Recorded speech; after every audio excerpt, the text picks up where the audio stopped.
Harmy, Liam Livingstone's century was described by our fellow commentator Darren Goff as one of the best hundreds, one of the best ODI hundreds he's seen.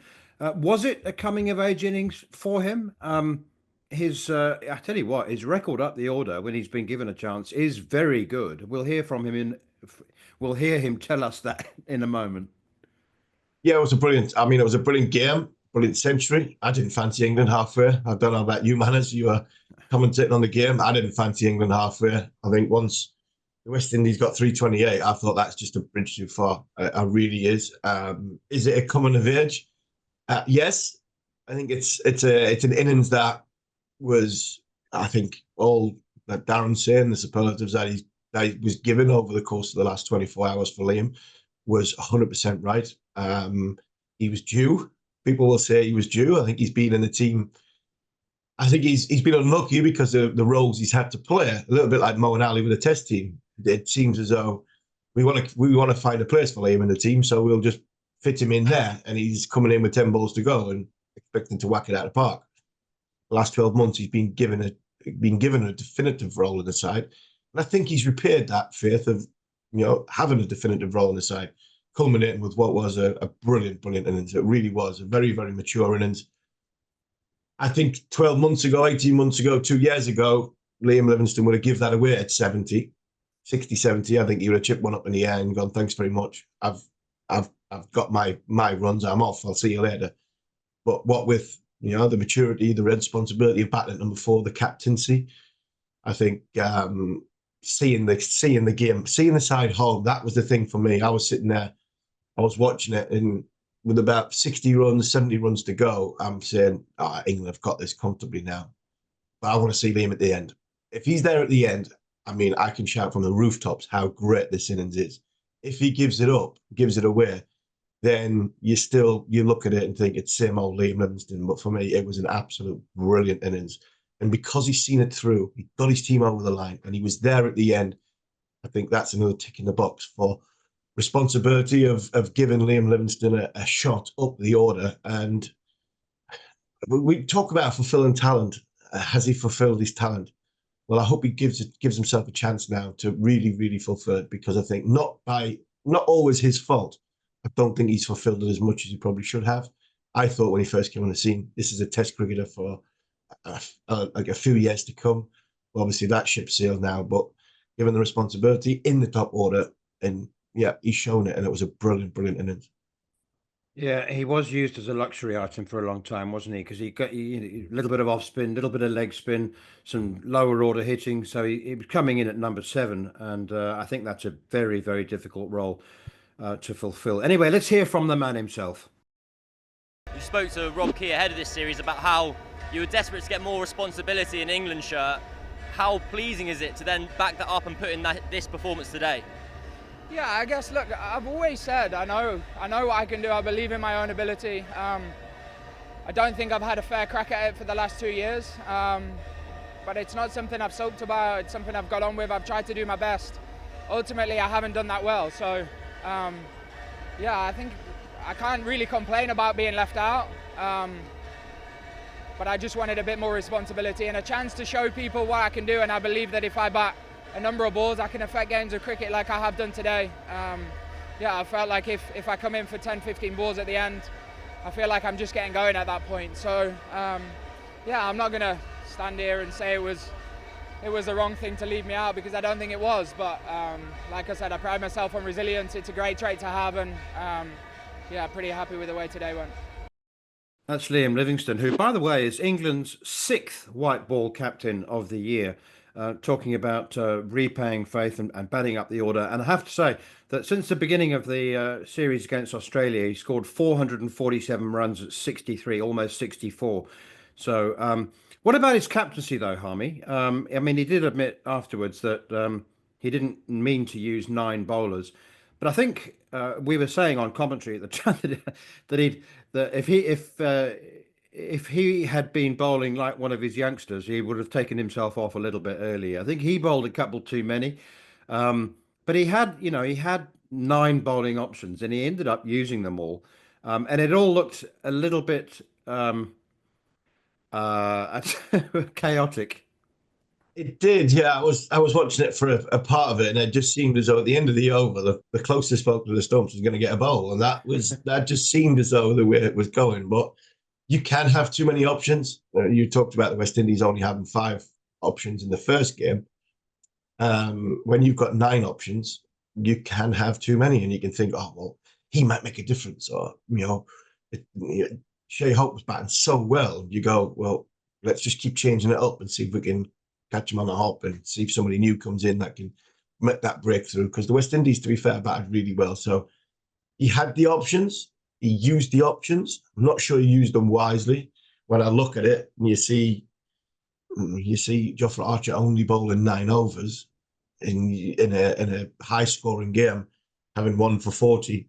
John Turner, yeah, did he bowl as well as you would like? Adil Rashid, he's a banker for 10 anyway. But you look at it and think, when you've got so many options, one of your big options doesn't bowl his 10 through, then I think the question marks can be asked. Did I chop and change too many times? I think the answer was probably yes, because one of your frontline bowlers didn't bowl his full quota when he was bowling well, and that was Jofra. So he had them, he used them, but at the end of the day, England got over the line. So I think his captaincy's been very good.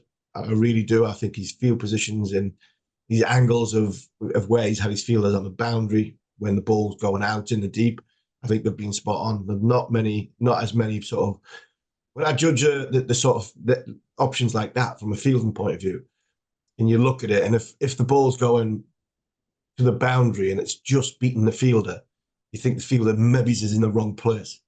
I think Liam Livingstone's got most of that them angles along with the wicketkeeper probably spot on.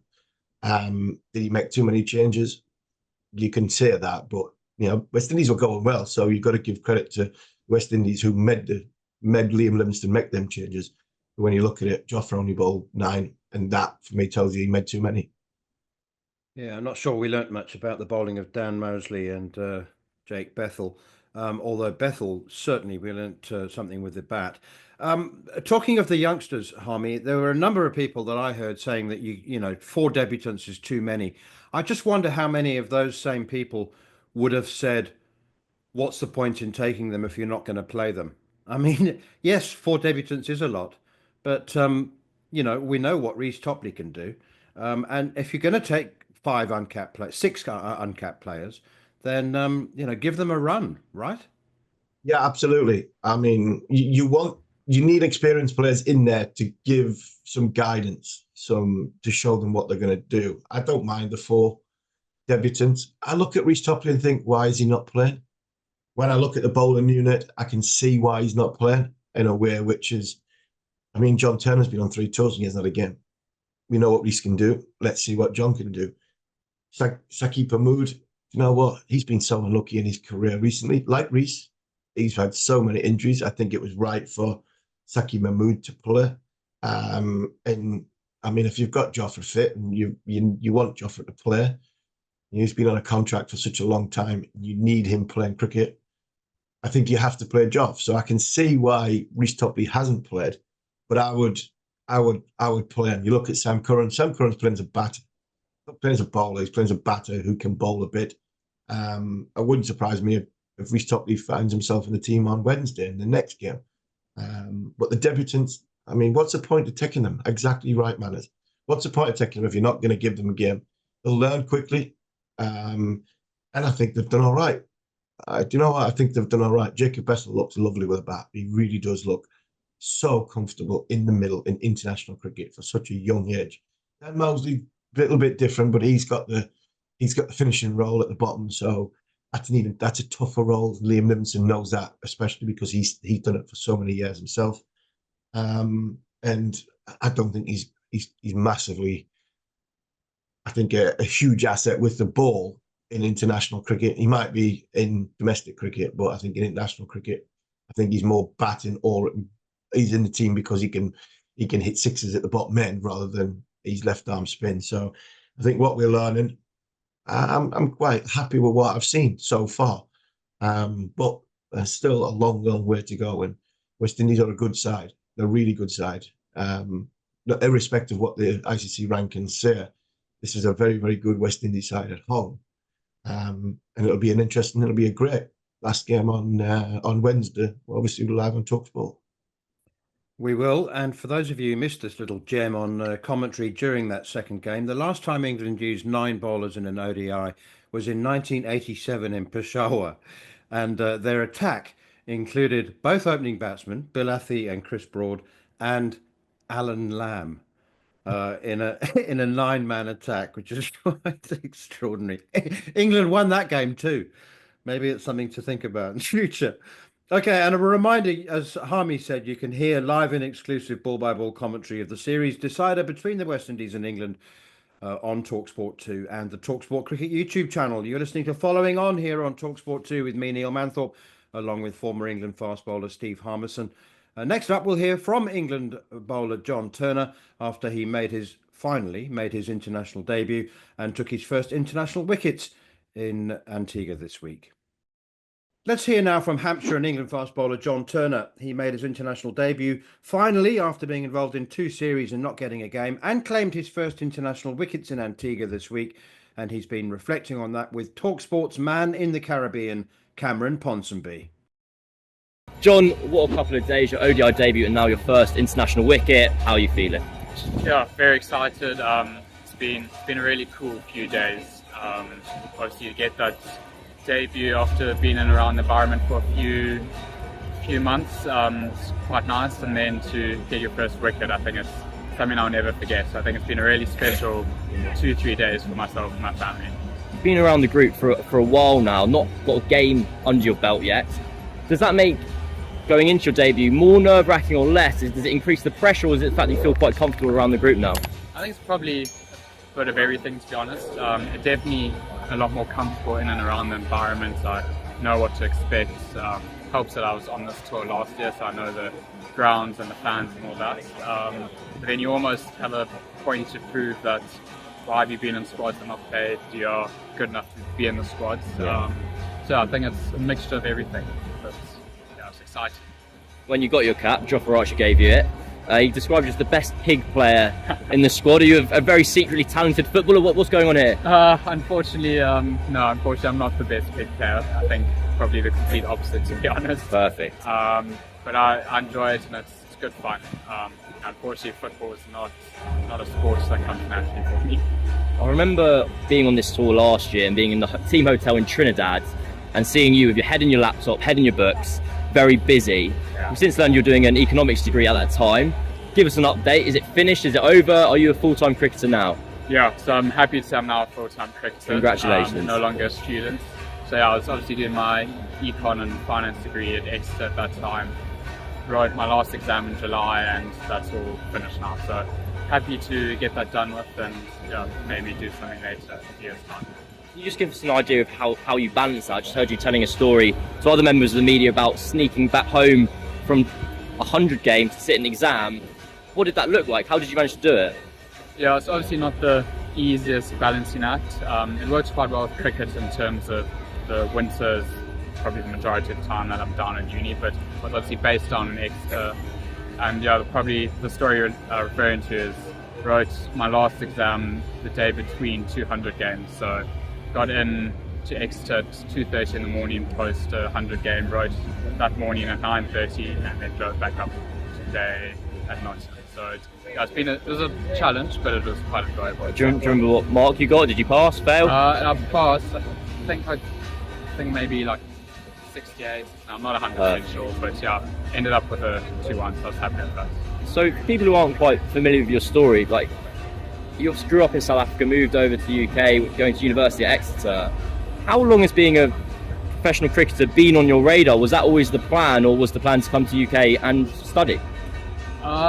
It kind of changed every month for the last year and a half of my schooling life.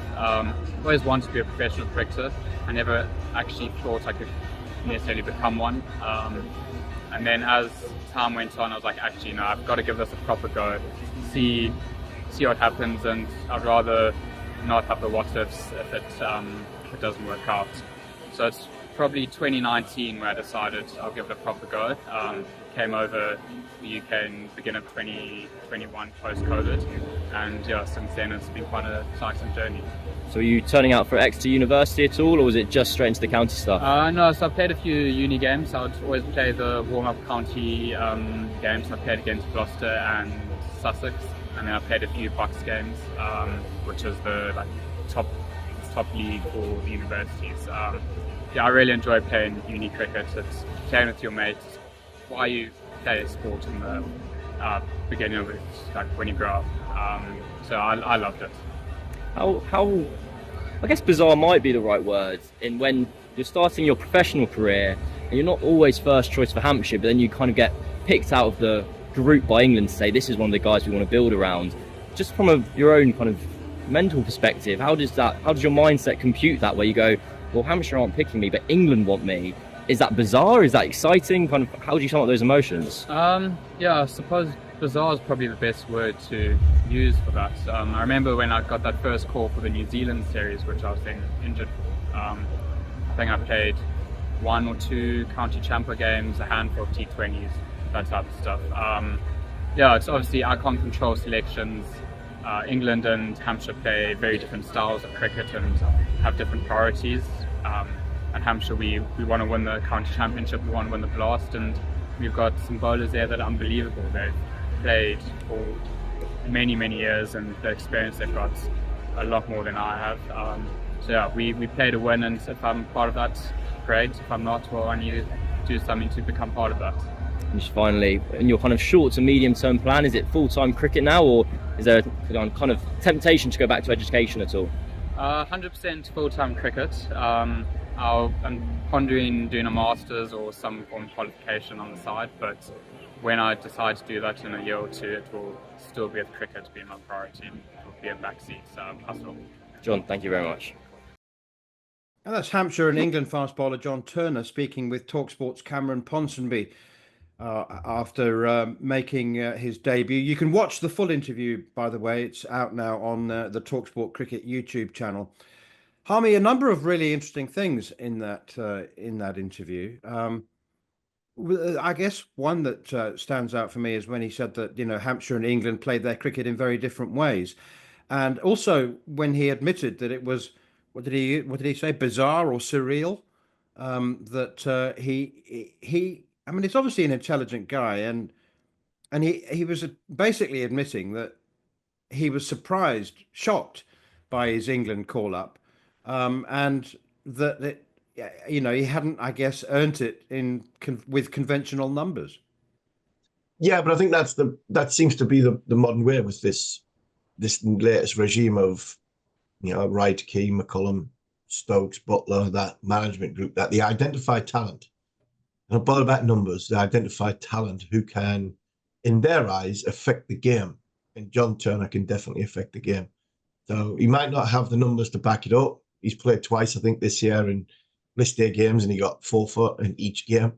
So I think because of the way because of his skill set, you can see why England have identified that he could do a good job in international cricket, and that's the difference. There's how many times have we talked about this season, last season, season before, since this regime's come in, that they're not bothered about numbers. They're not going off, well, he's averaging 60 for Leicester and he's only taken 10 first-class wickets in his career. Jacob Bethel hasn't got 100 in any form of cricket. So you go in, it's not about the numbers, it's about the talent. What skill sets does this individual possess to get into my team? And I think that is something that John Turner's got. He has got something. He really has. And I think he probably hasn't got the numbers because of his body. His body's let him down. Again, I keep making that joke that in football terms, we haven't got many 90-minute men. We haven't got Broad and Anderson are the only 90-minute men in the last 15 years that England have had when it comes to a bowling point of view. That's why they went on for so long. Wokes was there for a little bit, but since his latest his injury, he's just kept getting injured. All the rest of them are 20-minute substitutes. So if you've got a lot of 20-minute substitutes, you have to utilize them when you can. I thought he was excellent in the first game. Again, I wouldn't say he was off in the second game, but again, I thought he presented the scene very, very well. He caused the batter a problem. This kid is very, very good. I think if he plays 10 games in a row, I think by the time the 10th game comes, we could have a seriously talented bowler on our hands. If you keep going one step forward and two steps back from an injury point of view, then all of a sudden he's battling himself rather than battling the game. So, fingers crossed he can stay fit, because I think he's a real asset, and he could be an asset for the longer version of the game in the Red Bull. When I started covering county cricket, there were only 6-month contracts, and senior players would drive a lorry or deliver milk, or work in the post office for the winter months. So the idea, and many of our younger listeners and viewers won't be aware of the era of, well, I call it semi-professional. That 6-month contract was what you got. But mixing a career these days, it's been interesting for him. I mean, an economics degree from Exeter University is different from pulling pints in a pub. But that would have been a challenge for him, as he told Cameron. Absolutely. We've had Keaton Jennings on. Keaton Jennings did a master's degree, didn't he? And John Turner's another one that went. I remember when I first started, I was qualified as a bricklayer between my contracts, and then before I went on my first tour, I worked in my old man. My dad's dad worked in a factory. I worked in there for 6 months because you had to. I mean, you didn't earn enough money. I mean, you didn't. Can't remember what my first contract was. It was something like £8,000, for a year. I think that was in 1997 or 1998. So I had to go and get a job and got a job in a factory. That's what you had to do. I mean, a lot of the Australians, even getting close to the year 2000, a lot of the Australians, because they didn't play much cricket in their summertime, they had jobs in banks and other things. So yeah, I think the times have changed. Franchises have come in, threw a hell of a lot of money at players, and it's great to see. It's fantastic to see. But there was a time where cricket was semi-professional, and even now, if you don't play international cricket, you don't play franchise. I mean, that's where even to that, you're still trying hard to make ends meet, and might have to take a job in the night time of the winter. So good on John for doing what he's doing. He's looking at after the game, which is so important. But I think if he puts his body on the line and gets himself fit and plays consecutive matches and puts a season together, might not need that economics degree for a little bit, for a while yet. I don't know, finally, why I feel the need to point this out, but for any England supporters who are thinking, oh, it's another bloody South African, he didn't come in pursuit of a professional cricketer. He moved to England in order to study for that economics degree. He was obviously a very good cricketer, and he thought that, he'd just see where his cricket went. But, he came for the degree. So things have worked out pretty well for him. Oh, absolutely. I mean, it's great. But having that outlook in life where, the cricket is not sort of do or die. I think that's sometimes the best outlook in life, where you can not so much take it or leave it, because I think he's taking it. He enjoys, he loves playing cricket. I'm sure he does that. But he's got something to fall back on. I think when you are playing and you are making decisions, sometimes it's a better way to have that. You just, rather than just being so blinkered and just cricket. I couldn't think of anything worse. I mean, there's times where at the end of days players where you come off and playing for Durham and the old Pro 40 was on the telly or the T20 was on the telly, and you walk into the room and one of your roommates had the cricket on. Like, what are you doing? Like, I'm watching the cricket. I said, we just played for 6 hours. If that cricket's, when I come back from the bathroom, if that cricket's still on, that telly's gone a rock star style out of the window. I am not watching cricket. I've just played it for 6 hours. Get it off. I mean, for there are people who are obsessed by it, and there are people who can take it or leave it. I think sometimes the better ones are the ones that can take it or leave it, because they can detach themselves for it and then go back in. And if John's like that, I think he's got a chance. You're listening to Following On here on talkSPORT 2 with me, Neil Manthorp, alongside Double Ashes winner Steve Harmison. Next up, we'll be joined live by New Zealand Test captain Tom Latham after they made history with a 3-0 series clean sweep in India. You're listening to Following On here on talkSPORT 2 with me, Neil Manthorp, alongside former England fast bowler Steve Harmison.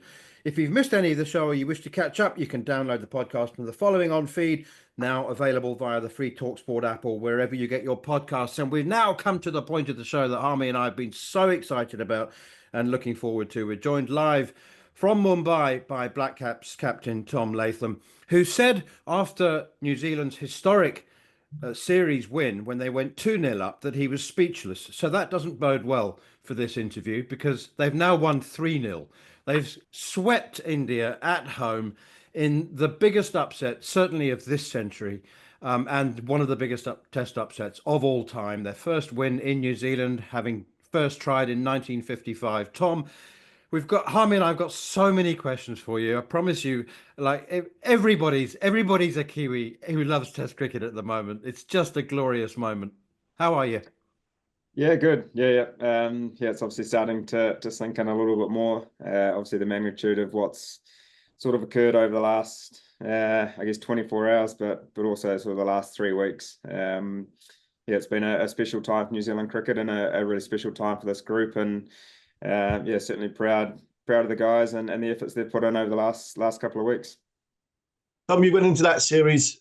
A lot of talk about it. We had Craig McMillan on before, I think, the first test or after the first test, and talked about not winning in India since 1988, I think it was. When you go into that as a leader and as a captain, how do you, the plans that you put in place is one thing, you prepare and everything that goes. Is it a case of we've won 3-0, everything went perfectly? Or, I mean, what was the sort of mindset going into that series, and where your goal setting was at? Yeah, I think from our point of view, it's not necessarily focusing on the wins or losses. For us, it's always been about trying to focus on improving, trying to adapt as best we can to these conditions. And I think coming over here this time, we wanted to fire a shot. We wanted to, I guess, play a positive brand of cricket. We know that India play a really positive brand of cricket, especially in these conditions. And we thought, why not try fire a few shots at them. And I certainly think we did that. From a batting point of view, we're probably a little bit more positive than what we have been in the past here. Sometimes on these surfaces, runs are more important than necessarily batting time. And I think we saw that through the nature of the scores of each game, where, 300 wasn't, I think it was maybe passed once or twice in that first test, but other than that, no one got to 300. So, it was about that. It was trying to put runs on the board. We were lucky we managed to fall on the right side of a couple of tosses, well, especially the first one, but also winning the second one. Second and third tosses are pretty important in these conditions, but in saying that, you've still got to put runs on the board. First innings runs are really important, and if you can do that, then it's about trying to apply as much pressure as you can with the ball, and that's what we spoke about. We spoke about their brand of cricket that they play, that they like to be attacking, and I think that suited the way our bowlers were able to bowl. We could have in outfields, we had catches around the bat, but also sweepers on the boundary, to sort of try stop boundaries, which is what this Indian team feed off. So again, we just spoke about trying to play our brand of cricket, keep things nice and simple, and fire a few shots. And I certainly think we've done that. That was exactly the phrase you used before the series began, Tom. And I remember thinking at the time, that's a slightly different approach for New Zealand cricket team. There's always been a sort of, maybe not a reserved, but an emphasis on respect for the opposition. And I'm not saying that you didn't respect India, but that talk of firing shots fascinated me. And also, I just think every single one of your team can look back at this series and think that they didn't just chip in. I mean, we're accustomed to seeing teams with everybody chipping in, but I think everybody can look back and say, I made a match influencing, result shaping contribution at some point. It's extraordinary. Yeah, and I guess that's the beauty of a team sport, is it's not going to be someone's day every day. It's about chipping in at different times, and the contributions in these conditions may look slightly different. From a batting point of view, it's not necessarily the hundreds or 150s. It's partnerships that we spoke about, and low scoring games, sometimes those little partnerships are really, really important. And I think that's the beauty of what we did with the batters. Everyone chipped in when they needed to. Guys stood up at different times, and I think you look as a whole over the 3 Test matches, it wasn't just one guy. It was everyone that played a part. That played a significant contribution, and that's what you need in these conditions, is to keep those contributions flowing throughout a game. And obviously the guys were fantastic with the ball. We faced something slightly different that we weren't expecting in Bangalore, where we managed to, or obviously the seamers managed to do the job, and then obviously the last 2 wickets were wickets that we're probably more accustomed to in these conditions, and obviously Satner did a fantastic job with the ball in Pune, and obviously Ajaz here in Mumbai. He obviously loves bowling in these conditions here, so but also not those two. You know, Glenn Phillips, a guy that's reasonably new to bowling. Not long ago, he was a wicket keeper, so it's nice to have someone like that can bowl some handy off spin, and also, you know, the role that he plays with the batter is also really important. And Will Young. Yeah, Youngie was fantastic. I think someone that's been in this squad for a long time. He has obviously waited a long time to get an opportunity. He's sort of played here and there, and yeah, I think for him coming to these conditions, I think he played he did play the last series here. But I think for him to do what he did in some really trying conditions, I think the innings that he played in Bangalore in the 4th innings was outstanding. I think the pressure that he was able to withstand initially and then put the pressure back on them was outstanding. I think just gives him the confidence, you know, that in whatever conditions, whether it be the ball moving off the straight or from a spin point of view, spinning past the outside edge and bouncing at pace. Yeah, he played fantastically well, and you know, trusted his defence and also had some attacking option that he stuck to. And Tom, you've all teams have sort of great players, and they come close to the end of their careers, and there's always a noise from outside. It's like, oh my word, who's going to replace X? I mean, it's the same in England. You know, who's going to replace Anderson and Broad when they went? You know, Southey and Kane didn't play in this series. I mean, it's an even bigger win when you haven't got somebody like Kane Williamson. But I look at this series and say when we're covering it, I mean, you've got Kane Williamson, Tim Southey closer to the end of their careers, but you've got some talent there in Will O'Rourke and Rachin Ravindra, 2 talented players who I think obviously Rachin came of age during the World Cup, but was this the sort of breakthrough series that you wanted of Will O'Rourke, thinking this kid's international class now, and hopefully he kicks on from there? Yeah, absolutely. Yeah, Will's obviously a young guy who's you know, hasn't played a lot of first-class cricket back home, but you know, he's certainly hit the ground running in terms of his international career. I think the way he bowled back home last summer when he made his debut against South Africa, and he had the best figures for a debutant. So you know, that's something to say about him. And yeah, I think he's pretty uncomfortable to face in the nets. That's for sure. A big, tall guy that can move the ball off the wicket, but also in the air. So you know, having someone like him obviously played a massive part in Bangalore, but you know, obviously didn't necessarily get the opportunities from a surface point of view in the last 2 games. But I think he showed in these conditions he can also be a threat. You know, he bowled fantastically well in Sri Lanka only a sort of month or so ago. But yeah, guys like him, Rachin, yeah, some guys that are going to be superstars, that's for sure, and certainly lucky to have them on our side. Tom, when Tim Southey stepped away from the captaincy, it was interpreted as a selfless gesture in order to avoid any selection conundrums, because he hadn't been perhaps in the best of form. And so, I mean, my question is, how do you feel about taking over as the full-time captain and starting with such a peak? Because some would say there's no way up from here.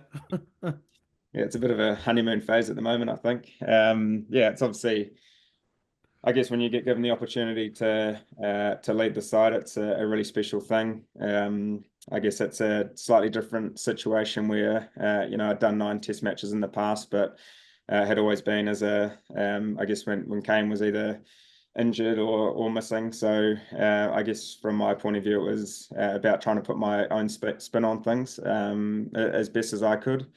I think we do a lot of good things, or we've been doing a lot of great things in this test group for a long period of time, and it's trying to continue that as much as possible. And I guess this series was a perfect chance for us to come here and just give it our best, I guess. We didn't really have anything to lose. We just wanted to play our brand of cricket as much as we could, and certainly not go down without a fight. And obviously the belief that we had from that first test match, I think, just flowed on into the next one, and then into the next one. So yeah, certainly obviously really proud of the group from my point of view, but yeah, also just want to keep trying to push this team forward as much as possible. And we always talk about trying to improve each day, and that's something I want to keep continuing, is trying to improve. We've also got a test series coming up and in a couple of weeks' time, where conditions are going to be completely different. So yeah, it's just trying to improve as much as we can, and adapt as much as we can, and try to have a bit of fun doing it. A bit of fun doing it. How much fun are you? How excited are you looking forward to coming against Ben Stokes and Brendan McCullum, the England side? You know Ben Stokes quite well from obviously your time in your early part of your career back in Durham, when I think you and Stokes were close to the academy at the time. This is a different challenge. India is one thing in India, the pressure that comes with it, but I think captain against this England team when they come hard at you.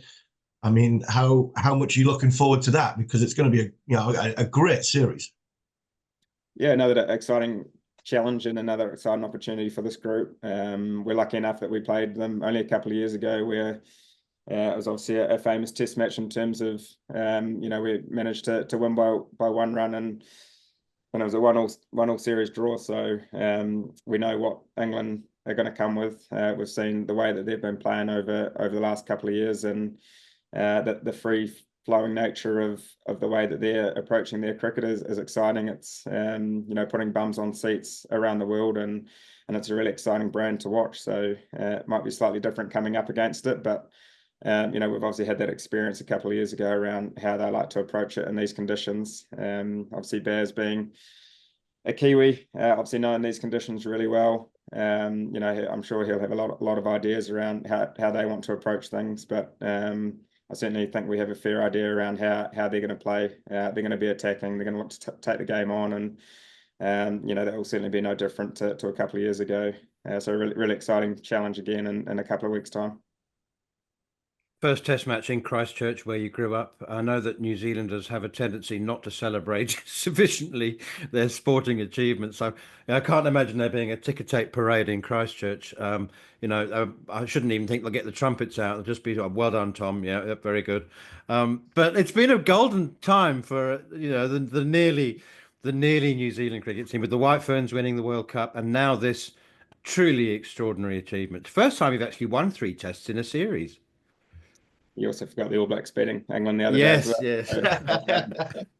It's been a great sort of month for New Zealand cricket. The girls obviously winning the World Cup was fantastic. So it's been a really nice time. An achievement that I'm sure will sink in for the girls, but also for us. I think probably once we get home and probably once we're a little bit older, the magnitude of what we've been able to achieve over here. And I think it's 69 years a New Zealand team's been coming here, and to get the first series win is something really special. And the group's certainly really proud of what they've been able to achieve over here. And Tom, just finally from me, did you get a chance to reflect on it yourself? Because as a captain, when you lose, it's all on you and the shoulder. When you win, it's all on your team, and everybody shouts nice things. When the door closed and it, behind you, and did it sink in to you as a new captain what you've just achieved, and how did you feel? How did you sort of celebrate inwardly?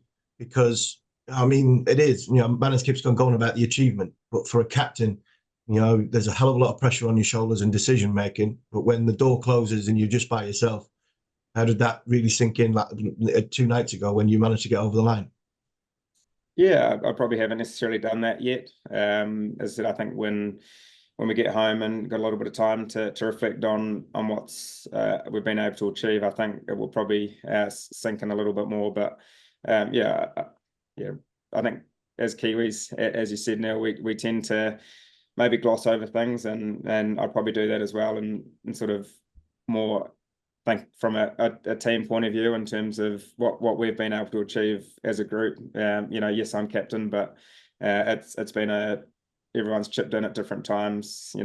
Playing group, support staff. It's been a whole sort of package in terms of what we've been able to achieve. But I think getting some messages from people back home is obviously really special, and I'm sure over the coming days when we do get home, be able to reflect with the family and sort of understand what sort of we've been able to achieve, which is really special.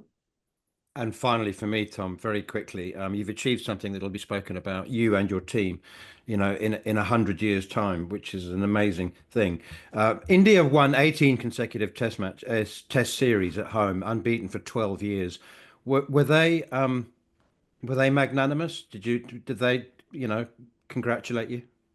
Yeah, they were fantastic. Obviously the leader of their group, a great leader who's obviously been fantastic for them for a long period of time, and they were obviously very gracious in defeat, which is great. And I think from their point of view, even though things didn't necessarily go the way that they wanted, it certainly doesn't make them a bad team overnight. And they've got an opportunity coming up in a couple of weeks' time as well to play a brand of cricket that they want to play. But I think the relationship that we have, the Black Caps, with the Indian side is really special. Obviously, the connections that guys have through playing in the IPL, I think brings the teams closer together. So no, they were really supportive, which was really nice.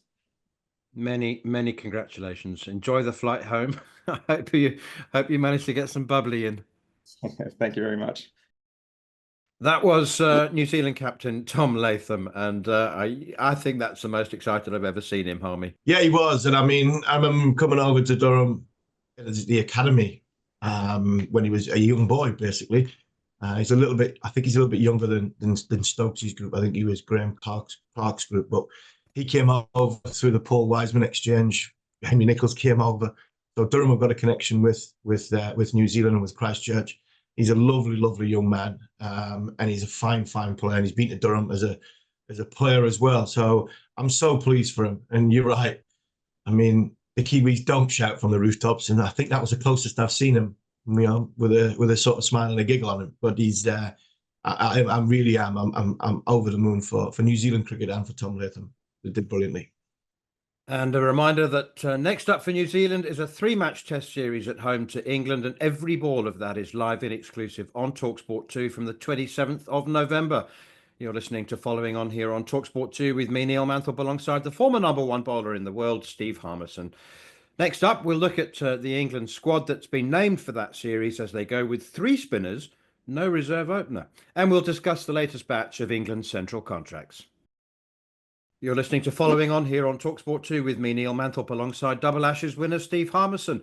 And a reminder, you can now watch us on YouTube as well. Just head over to the talkSPORT Cricket YouTube channel and subscribe. Now, England have named a 16-player squad for the 3 test series against New Zealand, with wicketkeeper Jordan Cox, I should say almost part-time wicketkeeper Jordan Cox, set to make his test debut. Can he make the step up, Harmy? He's had a few tentative performances so far in his white ball career. First of all, just a word on the balance of the squad. I mean, the ODI squad in the Caribbean seems peculiar to me. I mean, there's 10 bowlers out of 16 players, and as I just mentioned there's no reserve opener, and they're taking 3 spinners to New Zealand. It just seems a bit peculiar to me. Yeah, I've tried to second guess this group so many times, and I've given up. I really have. I've tried to second guess on who could come in as a spare opener, a spare middle order. I mean, they're not even taking a spare. They're not even taking a wicketkeeper. Never mind a spare one. I mean, they're not even taking a full-time wicketkeeper. So, yeah, we don't even know that Jordan Cox is gonna keep wicket. I mean, we don't. Ollie Pope might keep wicket. You just don't know with this group. if it fits, they're gonna sort of use it. And fortunately for Jordan Cox, he seems to be the frontline wicketkeeper, with ably backed up by Ben Duckett and Ollie Pope. It just doesn't make sense whatsoever. You've got 3 spin bowlers when you potentially, you could get to Wellington on an absolute green seamer and turn around and go, we might not even need 1 spinner. We might go with 4 seamers here. And that's how bizarre this group looks like. We said it a fortnight ago, man. Sam Curran said it to us: if your face doesn't fit, you don't get in. And it seems as though we've got 16 good lads. Come on, let's take them away again. We're not going to let anybody into this circle, which is bizarre. It's a shame not having a spare opener, such a niche position. And I'm all for Bethel. I really am. I think this boy's talented, and like I said in the early part of the show, he identifies skill sets that don't look at numbers. I've got no problem with that. But at least give yourself a chance of, especially when you go to somewhere like New Zealand, where the ball's going to move, ball's going to bounce. You've got more chance of getting a whack on the hand in New Zealand than you have in India, and it hurting and it damaging, especially with a new ball. I would have taken a spare opener. I definitely would have took a backup wicketkeeper. I probably wouldn't have took 3 spinners. But hey, the one thing about this group, when they make a decision, more often than not, the decision's been proved right. So let's see what happens. When we get out to New Zealand, if England's got the right balance of not only 16, have they got the right balance to fit into an 11? Because I think we're going to have an awful lot of players sitting on the sideline who do exactly the same thing. Okay, before we talk about Ollie Pope, not his keeping, but his batting, let's actually hear from Jordan Cox. He's been talking to our man on the ground in the Caribbean, Cameron Ponsonby. Jordan, thank you very much for joining us on talkSPORT Cricket. I feel like I was looking at my TV 3 days ago and you're in Islamabad. We're now here in Antigua. How busy has the last week been for you? Yeah, it's been hectic for sure. Getting 2 days at home, playing 2 rounds of golf at home, and then coming out here. So yeah, lovely little break, but nice to be out here. And we had the news confirmed today that you are in the test squad for New Zealand. It's been a bit of an open secret that we thought you were going to get a game. What's it like? What are your emotions like now it's confirmed and you know you'll be playing test cricket for England? Yeah, no different. Obviously, I think that's pretty cool playing for England, and to get an opportunity to play a test match is something I've always dreamt of as a kid. I think family will be a lot prouder than probably I'll be, but I feel like it'll be time to look back in many years and see how much of an achievement that was. But for now, it's about trying to score runs, have fun, and just taking this opportunity. And what has it been like being around the squad for this whole summer? You've been running the drinks a lot, you've been in the squad for the first time in Sri Lanka, went out to Pakistan, here in the West Indies, now going to New Zealand. Like, how's the learning experience been? Have you felt like you've learnt more being with the international guys than if you'd stayed in domestic cricket? Yeah, my 6 years of county cricket, I've definitely learnt more in probably the last 6 months than I have in 6 years of county cricket. I think that's more because you're learning from the best players. You're seeing what people are like off the field, on the field. You're seeing what people do to have time away, family time, all that sort of stuff where you might, as commentators, as media people, that you don't feel like you need, but actually it's massive. It's actually huge to have time off, family time, all that sort of stuff. So to learn from people that have done it for so many years, it's really cool. That's Jordan Cox talking to Cameron Ponsonby a couple of days before what will be a very interesting travel journey from the Caribbean to New Zealand. Let me ask you about Ollie Pope then, Harmy. There's the level of backing and commitment that this administration, the captain and the coach give to players, including Zach Crawley, who at one point you were begging to be let go. Just go and spend some time in Canterbury, for goodness sake, please. But and people talking about, does Ollie Pope have these three test matches to save his career after very, very meagre returns in the English summer and again in Pakistan? But I just can't see it. He's the vice captain. Ben Stokes and Brendan McCullum back him to the hilt. And frankly, I can see him making 4 or 5 single-figure scores and still being in, the incumbent number 3. They've committed, aren't they? He's our number 3. Yeah, I think Jordan Cox has a brilliant series, and then they might have a decision to make. But I can see the start of the summer being, England walking out, and number 3 batter would be Ollie Pope, and no matter what he does in New Zealand, the back Zach Crawley, and it worked. I think they've been repaired a little bit, not massively, but I think they've been repaired a little bit because they did back him big time. Ollie comes at every sort of 5th or 6th innings. He comes with a score, and then maybe he's one every 8 or 9 innings. Comes with something outrageous, big 100. I mean, this lad doesn't get little hundreds; he gets big ones. So I think they're looking at that, but he also, I think these numbers on how many times he's been out within 30 balls of his innings is for an international cricketer is, I mean, it's bad for a number 9 or number 10. Never mind a number 3. So I back Ollie Pope. I come back to this. Man has now looked at it this way. And I said this to Goffey when we were waffling when it was raining the other day. I'm just going to get the notes here, but it's like Ben Stokes said at the end of the Test series. These are our best 6 batters. On any given surface, these are our best 6 batters. And he's right. He's 100% right. Because I go back, and if we don't talk about county cricket, but we still have to have a barometer on who's going to come in next. If you look at probably the best 10, 12 players in the county numbers last season, i.e. who got 1,000 first-class runs last season, and you go, I've got them written down here. Rory Burns, Keaton Jennings, Adam Lyve, Don Sibley as openers, had good years. Middle order, you're looking at Cox, James Bracey, Will Rhodes, Beddingham, South African, but he was probably, him and Colin Ingram were excellent in first-class cricket last season. Ryan Higgins, Liam Dawson, John Simpson, and Alex Davis, them 2 last are wicket keepers. I go, and then you look at it and you go, Ben Stokes is right, because not one of them's a better cricketer for me than Ollie Pope. But there comes a time where it's dangerous to leave somebody in. And I thought for a long period of time, it was dangerous to leave Zach Crawley in. Mentally, it wasn't, I don't think it was doing him any good whatsoever. I think Zach probably handles that better than what Ollie does.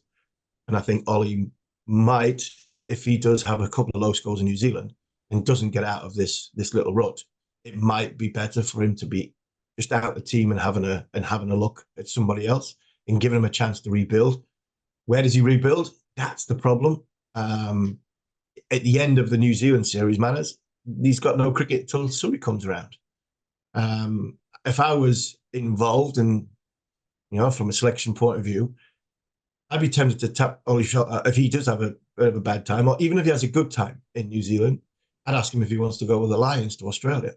Does he want to go and prepare and get himself batting on against the England bowlers, because they're going to send some good bowlers out to Australia after Christmas, and go and prepare for the Ashes. That would be a confidence booster to Ollie to say, right, you're still my man. You're still my number 3. Go across to Australia for a month, bat on them wickets against our bowlers, and get yourself ready for Australia. And that would be a tick in the box of a we back you sort of thing. But he's still got to come out and score the runs. And unfortunately, at the minute, he's not scoring the runs.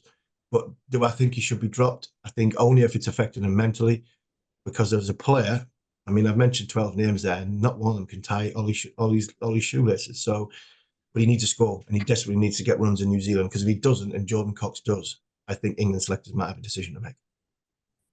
Okay, well, we'll be there, keeping a close eye on things. Now then, the central contract list, Harmy, I know that you've done some detailed analysis on this, and I know that you've got some thoughts on it. I've only got one question for you. 29 players. Does that mean that anybody outside of those 29 players can forget about a call-up, at least for, 5-6 months? I'd go longer. I'd go at least 12 months because of what cricket we've got coming up. I think if they get a call-up, it's one-day call-up. I don't see anybody outside that list playing Test cricket. I really don't. Not with what we've got coming. 3 tests in New Zealand, 5 against Australia. 5, you might get that one-off game. You might get somebody in from left field. but that the 5 against Australia, against 5 against India, these are the ones that England will be picking from. Andrew Flintoff, Graham Swan, Neil Mackenzie, Neil Killeen, Dale Steyn, can't remember who, Jack Glenn Chappell. They're taking a young group to the Lions before and after Christmas. They've got some exciting players in that, but I don't see any of them being thrust into what would be, I mean, a huge pressurised situation. These are your 29 players that you've identified to take on India and Australia. They probably are our best. There's nobody outside that I think could possibly come in. There's two players who you think at the drop of a hat, if it's, you know, if they're back in banging form and England have a few injuries, you'd look and say, well, Bairstow and Robinson. I'm intrigued by Robinson. I want to see what he does when he's now not got a contract. If he goes and gets himself in a position to take a load of wickets for Sussex, gets him back in the frame. This boy is talented. This might be the kick in the backside that he needs. If he disappears, then he proves exactly what everybody thought of him. But they're the only two that if England got injuries or massively loss of form and they hit a purple patch, Ollie Robinson and Johnny Bairstow have been there and done it. But apart from that, I can only see England's selection going in the next 12 months with these 29 and nobody else. Just very quickly, Jaime, explain something to me and, in fact, our listeners and viewers about the value of a central contract. I'm particularly thinking of Gus Atkinson, because I think of central contracts. I think they were first brought in as a means of controlling the ECB, managing, that's a better word, managing the careers of their best players so that they didn't go off and play IPL and burn themselves out, you know, that they have the security of a contract. But Gus Atkinson's not that item. I mean, he's not in demand. He's not a franchise T20 bowler. He is a test specialist. He's not going anywhere else. I mean, he wants to play test cricket for England. So why give him a 2-year contract? I'm not saying he shouldn't get one at all, but explain what the purpose of central contracts. I think it's, first of all, it's a reward for what Gus has done. I think it's also they're looking after his managing his workloads.